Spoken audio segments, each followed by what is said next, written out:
What's up, my people? Welcome to the channel. Sorry it's been so long since I did my last crankbait painting video. It's been 11 months.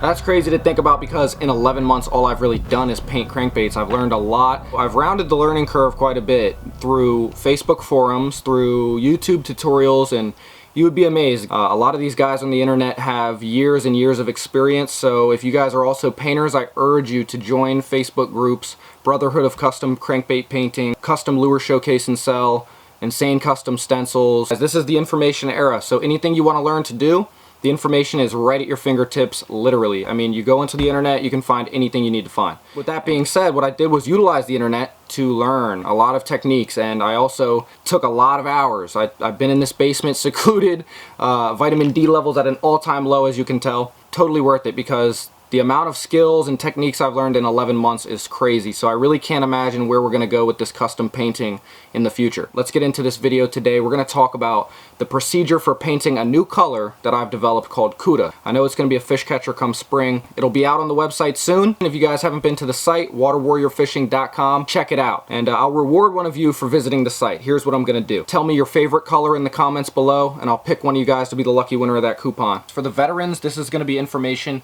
you already know. For the rookies, for guys just starting out, even for novice people, I think this is some information that'll help you out. Before I even get into painting, I have a few things ready.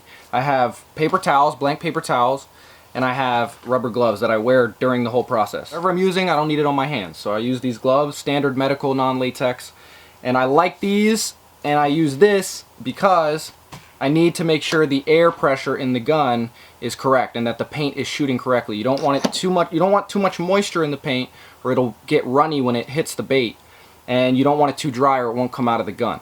So in order to determine that pressure and if it's spraying correctly, I use the rubber glove and I'll spray it on the back of my hand. And because it's rubber, moisture beads up really quickly and you can tell how much moisture is in your paint. You want it so that there's no moisture and you can barely smudge the paint on a rubber glove. That's when it's perfect, in my opinion. And also you can use the paper towel for the same reason, just to make sure that your strokes are even there. So that's before I even begin.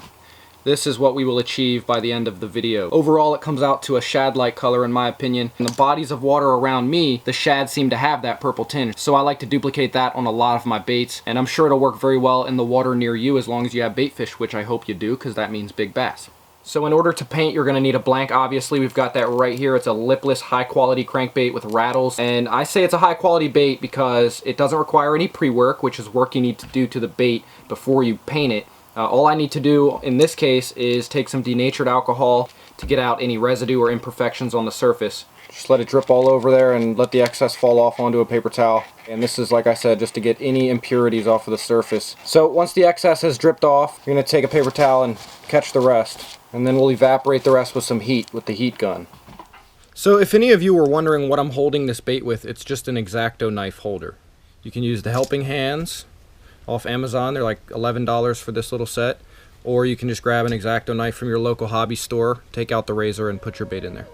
Alright, so we've got the white opaque in there for the base coat. Let's make sure the pressure's right. Spray it on the back of the hand.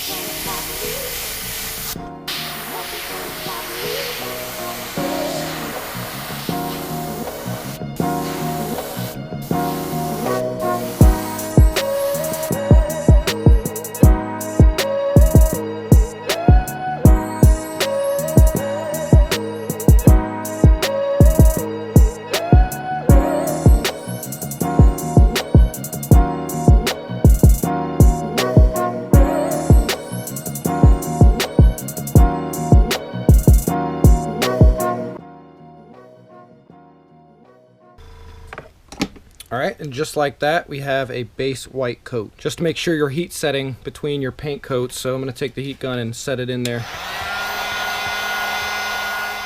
So for the next step, we're going to mix up a custom color that I've come up with for the base. And that's going to involve some pearl purple, some pearl gold, and some opaque dark gray. And we're going to mix those colors up nicely with a brush. And I'll show you what that looks like on a paper towel real quick.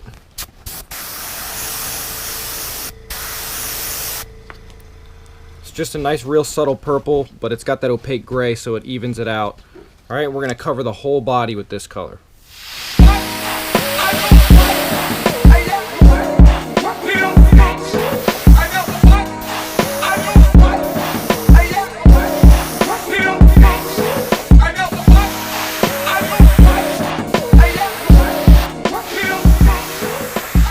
And as you can tell, I'm going pretty generous spraying this color because it is the base coat of this bait, and it's going to set the standard for the rest of the colors to go on. I have no idea how that little thing got on there, but it's okay. It's getting covered up.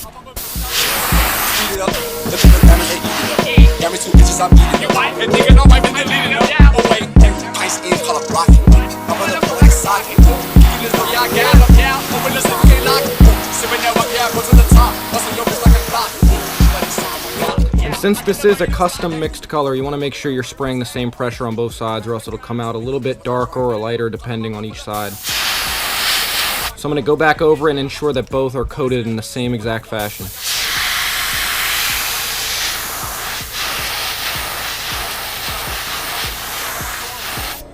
Alright, and that completes step 2. As you can see, we left the top and the belly because some other colors are going to fill in there. Alright, so for the next step, we're going to take some Testors fluorescent pink. Make sure it's spraying correctly. And then we're going to apply that to the underbelly right here. Wait a sec, wait a minute, wait a tick. Shake on my wrist, nothing was fake on my wrist. Finger ring on my hand, say what you say to my wrist. Talk to their hand, don't want the result to their hands. With the face to the fist. Funny as shit. A flip with the tab, sucking the ticks. Go back to the pad, box like slapping the flicks. Speed it up, speed it up, speed it up. And we're going to come up along the sides of the belly to sort of blend it into that purple base as well.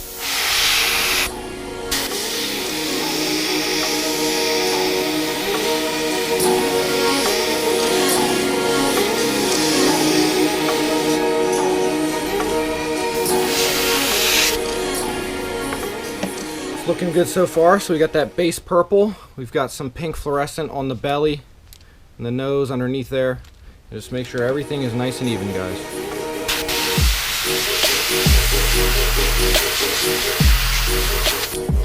For the next step, clean the gun out from that pink. We're going to take some opaque black now, and we're going to cover the back and the muzzle with that. This area right here, and then the back.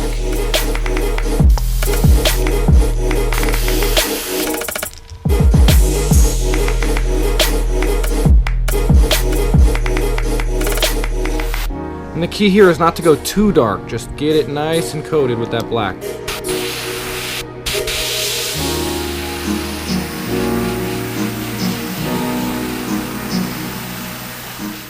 Alright, now for the back strip. And I'd say a tip for you guys when you're doing the back strip or any sort of linear area where you need to be very even.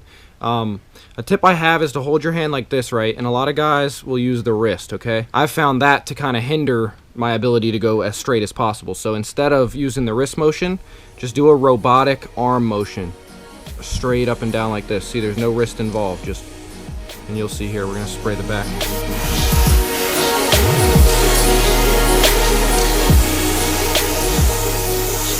Alright, you see how perfect that turned out?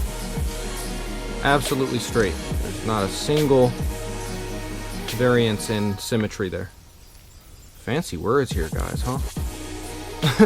But yeah, it's even. Now we're going to heat set that and move on to the next phase. So, in front of me I've got stencils that I've come up with, and I'm not sure if anybody does this. I haven't seen this on any of the forums or YouTube videos that I've watched pertaining to painting, but the best idea I've had for stencil making is to cut out magazine paper. So I've got a bunch of little 1x1, 1 inch by 1 inch cutouts from magazine paper, and then I coat it with Scotch tape. So I just Scotch tape it up or laminate it, whatever you want to do, and that just prevents it from sticking to the bait while you're painting with it. And you can cut these magazine pieces into any shape that you want. Triangles, circles, you know, scale patterns, whatever. You can see there it's hollow in the middle, and we're going to place that on the side of this bait to create a stencil. So for our stencil on the side, we're going to do a couple.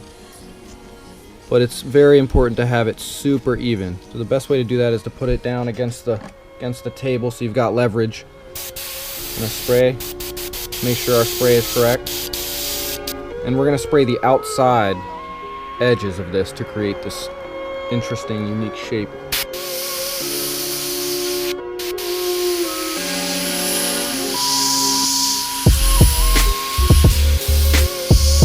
And that's what it looks like. It's pretty cool, huh? We can do that with another smaller one, smaller shape. That right here.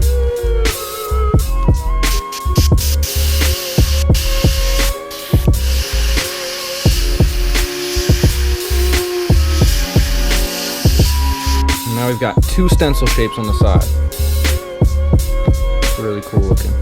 And just be careful, you know, I didn't heat set that side, so you make sure it's dry before you set it down on the other side. And we're gonna do the same deal.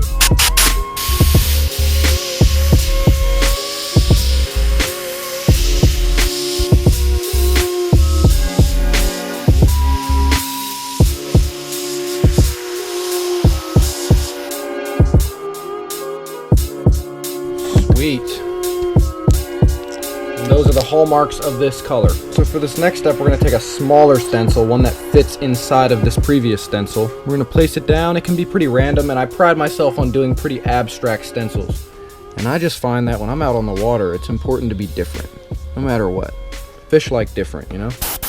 So we're taking this, I'm sorry I didn't mention what I'm doing here. We're taking a pearl silver, and we're going to fill that in on this smaller stencil within our previous stencil.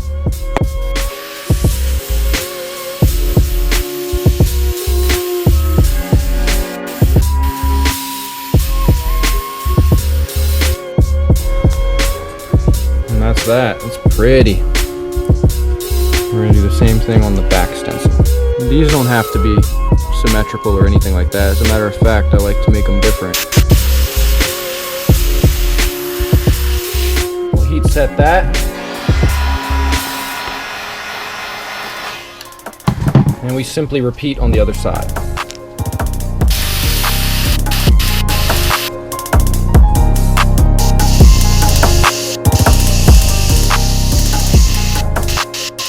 Stencils on the sides are just about complete. We've got one more step with those. All right, so we're gonna fill it up with some fluorescent pink. And it's very, very important on this last step that you make the air pressure perfect. See that? That means we would have had some runoff, and that would have ruined the whole bait. So always make sure you're spraying before you put it on.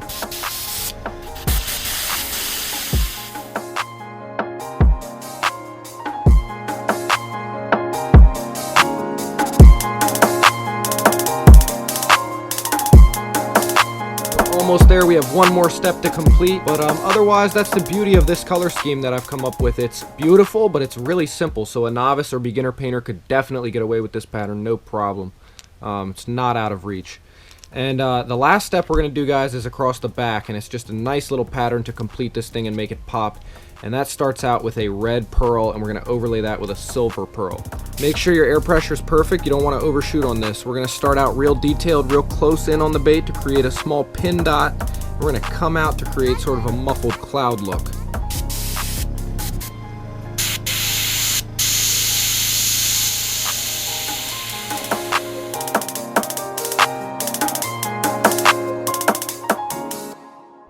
Trying to space these things can be a hassle. It's a real challenge. You've got to be careful, and this just takes practice. You know, a lot of hours practicing this. All right, we are at the final step, guys. The gun is now full of silver pearl. If you've stuck with me through this video, you're a champ. You got to be very, very careful as well with the spray on this layer. Don't want to overspray.